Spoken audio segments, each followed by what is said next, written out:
اور کیا, ایک ہی تو جوڑا ہے, روز نہ دھوؤں تو پہنوں کیسے. وہ ٹیوب ویل والے کمرے سے مستریوں کے اوزار نکالنے چلا گیا. واپسی پہ اوزاروں کا تھیلا زمین پہ پٹکتے ہوئے بولا, ویسے نا مجھ سے تمہاری یہ حالت دیکھی نہیں جاتی.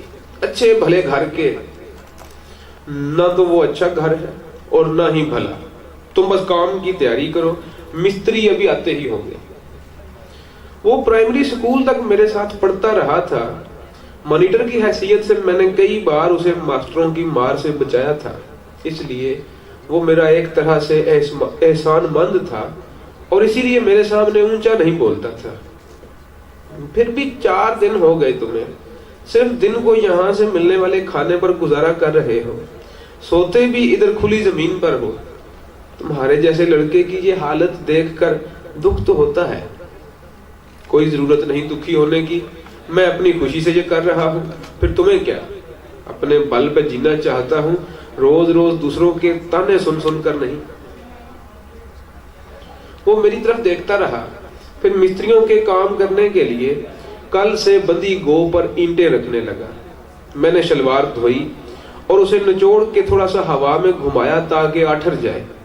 صابن کے بغیر صاف نہیں ہوتی تھی, بلکہ ہر دھلائی پر پھنسی ہوئی مٹی اور پسینے کی وجہ سے کپڑا مزید اکڑتا جا رہا تھا. ان کپڑوں نے اب سے پہلے ایسا سلوک دیکھا کہا تھا. خیر, آج جمعرات ہے, آج حساب ملنا ہے, صابن کی ایک ٹکیا بھی لے آؤں گا, پھر یہ مسئلہ نہیں رہے گا. ایک بار پیسے مل گئے تو پھر بہت سے مسئلے حل ہو جائیں گے. اسی جنگو کو کچھ پیسے دے دیا کروں گا, ان کے بدلے مجھے صبح و شام اپنے گھر سے کھانا لا دے گا. ویسے تو وہ ابھی بھی لا کے دے سکتا تھا, مگر میری شرم مجھے اس کا احسان لینے سے روکتی تھی. تمہیں کوئی ڈھونڈنے نہیں آیا؟ اس کا دھیان اینٹیں جوڑنے پر ہی تھا. نہیں, مجھے کیا, آ بھی جاتا تو میں نے کون سا چلے جانا تھا. ویسے تمہاری ماں کو معلوم ہے کہ تم ادھر ہو, بس تیرے باپ کے ڈر سے نہیں آتی. تمہیں کیسے پتا ہے؟ ملی تھی کل رستے میں, تمہارا پوچھ رہی تھی, کہہ رہی تھی کہ اب تمہارا باپ بھی کافی ٹھنڈا پڑ گیا ہے, چپ چاپ آ جاؤ تو کہے گا کچھ نہیں, بس اپنی اکڑ رکھنے کے لیے خود لینے نہیں آئے گا. تو مجھ میں اکڑ کم ہے کیا؟ میں تو اب اس کی شکل بھی نہیں دیکھنا چاہتا. اپنی بریک تو اب کراچی ہی جا کر لگے گی, بس ایک بار کرائے کے پیسے بنا لوں, پھر زندگی بھر گاؤں کا رخ نہیں کروں گا. اب اتنی بھی کیا ضد ہے یار, آخر باپ ہے, تھوڑا بہت کہنے کا اس کو حق ہے, تھوڑا بہت. میں نے شلوار جو گیلی ہی تھی پہن لی اور اٹھ کر گارا تیار کرنے کے لیے ہودی سے بالٹیاں بھر کے مٹی کی کھیلی میں پانی ڈالنے لگا. ایسا کرنے سے گیلی شلوار پر مٹی تیزی سے دوبارہ چمٹنے لگی تھی اور مجھے کراہت سی آنے لگی تھی, لیکن دل پر جبر کر کے, جس طرح پچھلے 4 دن سے کر رہا تھا, پانی ڈالتا رہا. تیری اماں نے بتایا کہ وہ چھوٹی سونو, ہاں وہ تمہیں بہت یاد کرتی ہے, دن بھر روتی رہتی ہے. وہ تو چھلی ہے بالکل, کچھ بھی ہو رو پڑے گی, خوش ہو تو بھی. میں نے ایک نظر دور گاؤں کی سب سے پہلی عمارت پر دیکھا, گورنمنٹ گرلز مڈل سکول. آج 3 مہینے کی چھٹیوں کے بعد سکول کھلنے تھے, آج وہ سکول آئے گی. ہو سکتا ہے اس وقت تک وہ دوسری منزل کے جماعت پنجم کے کمرے میں آ بھی گئی ہو. کیا خبر کھڑکی سے میری طرف ہی دیکھ رہی ہو. میں نے ہاتھوں کا چھجا بنا کر ادھر اس کے کمرہ جماعت کی کھڑکی کی طرف دیکھنے کی کوشش کی, مگر اتنی دور سے کچھ بچیوں کی قمیض کا نیلا رنگ ہی نظر آیا تھا اور کچھ نہیں. کیا پتہ رو رہی ہو. میں نے ادھر سے نظریں ہٹا لی, آنکھیں پنیا جانے پر اب خاک دکھنا تھا. پانی ڈال چکنے کے بعد میں اپنے ہاتھوں کے پھٹے ہوئے چھالوں کو دیکھ رہا تھا کہ جنگو سمجھ گیا, کسی نہیں چلے گی تجھ سے, تو صرف تگاریاں اٹھا اٹھا کے دیتے رہنا, میں گارا بناتا ہوں, اینٹیں دینے پر آج دوسرے لوگوں کو لگا لیں گے. اس کے گارا بنانے تک باقی مزدور اور دونوں مستری بھی آ گئے تھے, کام شروع ہو گیا. میں نے گارے کی چکنی مٹی سے قمیض بچانے کے لیے اور کچھ گرمی کا احساس کم کرنے کے لیے قمیض اتار کر ساتھ ہی ایک درخت پر لٹکا دی تھی اور اب ننگے دھڑ تگاریاں اٹھا رہا تھا۔ ایسا کرنے سے دھوپ بدن کو زیادہ جلاتی تھی، لیکن بھادوں کے اس حبس کا احساس کم ہو جاتا تھا جس سے دم گھٹ رہا تھا۔ میری دی ہوئی تگاریوں سے نکلنے والا گارا اینٹوں تلے چھپتا رہا اور ردے پر ردہ چڑھتا گیا۔ بھوک کی شدت سے میرے پیٹ میں کچھ ایسی جلن ہو رہی تھی کہ پیاس سے منہ اکڑ جانے کے باوجود پانی پینے کو دل نہیں کر رہا تھا، مگر پیٹ کو تسلی دیے ہوئے تھا دوپہر کو مالکوں کی طرف سے ملنے والا فرسٹ کلاس کھانا۔ آج کل دوپہر کو میں 7 روٹیاں کھا جاتا تھا اور پھر بھی لگتا کہ کم کھا رہا ہوں۔ خیر، آج آخری دن ہے، کل سے کھانا جنگو کے ذمے ہوگا۔ ہاتھوں کے چھالے جو ہر بار تگاری اٹھانے پر ٹیس دیتے تھے، مٹی کے تھوبوں تلے دبائے میں گارا مستریوں تک پہنچاتا رہا۔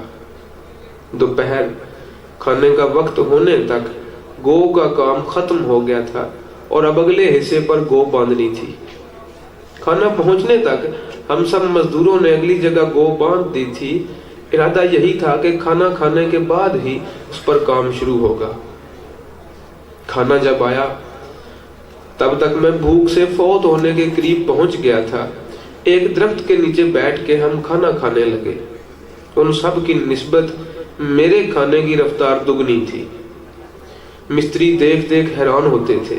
پھر ایک مستری سے رہا نہ گیا اور بولا، اتنے اچھے گھر کے مالک ہو کے کیوں اس کام میں پڑ گئے ہو؟ بس میری مرضی۔ مرضی تو تمہاری ہے، لیکن تمہیں معلوم ہے اس کا کیا انجام ہوگا؟ کیا ہوگا؟ ساری زندگی مزدوری کرتے رہو گے، نہ خود پیٹ بھر کھا سکو گے نہ ہی اپنی اولاد کو کھلا سکو گے۔ میرے بازوؤں میں اتنی طاقت ہے کہ 10 بندوں کو کھلا لوں گا۔ یہ طاقت تو ابھی ہے نا، ماں باپ نے کھلایا بہت ہے، کوئی مشقت کا کام نہیں کیا۔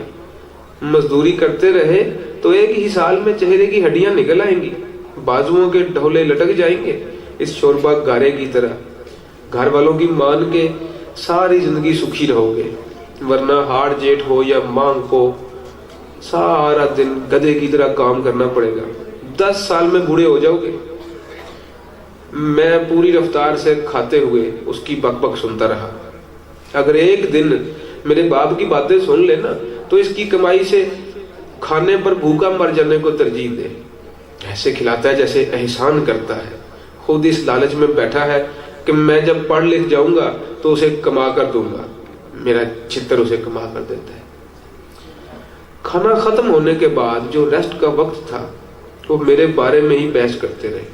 ان سب کا نقطہ نظر یہی تھا کہ مجھے واپس گھر چلے جانا چاہیے، ورنہ میری حالت دیکھ کر انہیں ترس آتا ہے اور پھر میرے مستقبل کا سوچ کر انہیں دکھ ہوتا ہے کہ میں جو پڑھ لکھ کے ڈاکٹر بن سکتا ہوں، جیسے سادہ ایف اے کرنے والا بھی ڈاکٹر بن سکتا ہے، مجھے اپنے باپ کا کہا مان لینا چاہیے اور گھر چلے جانا چاہیے وغیرہ وغیرہ۔ کچھ دیر کے بعد تو میں نے کان ان کی طرف سے ہٹا لیے اور پھر گرلز اسکول کی طرف دیکھنے لگا۔ ٹائم دیکھا تو اندازہ ہو گیا کہ اب انہیں چھٹی ہونے میں 1 ہی گھنٹہ رہ گیا ہے۔ کیا پتا وہ اب کھڑکی سے منہ نکالے میری طرف دیکھ رہی ہو۔ میری سونو، اب تو ساری زندگی میرا چہرہ نہیں دیکھ سکے گی۔ ہاں، ابا مر گیا نا تب میں گھر آؤں گا، دعا کر جلدی مر جائے، تب تک کے لیے میری غلطی مجھے معاف کرنا۔ میں تجھے دیکھنے اس گھر نہیں آ سکتا جہاں وہ شخص ہے۔ آرام کے بعد انہوں نے میرے موضوع کو چھوڑا اور اپنے کام کو اٹھ گئے۔ میں اسی طرح مٹی اور پسینے میں لتھڑا انہیں تگاریوں پر تگاری پہنچاتا رہا اور وہ اینٹیں تھوپتے رہے۔ ابھی چوتھا ردہ شروع ہوا تھا کہ مستری نے مجھے گو پر بلا لیا، ادھر آ ذرا۔ میں اوپر گیا تو اس نے گاؤں کی طرف سے آنے والی ایک پگڈنڈی کی طرف اشارہ کیا۔ دور باجرے کے 2 کھیتوں کے درمیان کی اونچی منڈیر پر ایک بچی کھڑی ہماری طرف اشارہ کر رہی تھی۔ اتنی دور سے چہرہ نظر نہیں آ رہا تھا، بس سکول کی وردی نظر آتی تھی، لیکن پھر بھی میں اسے پہچان گیا۔ اسے وہیں ٹھہرنے کا اشارہ کر کے پہلے ٹیوب ویل کی ہودی میں چھلانگ لگا کر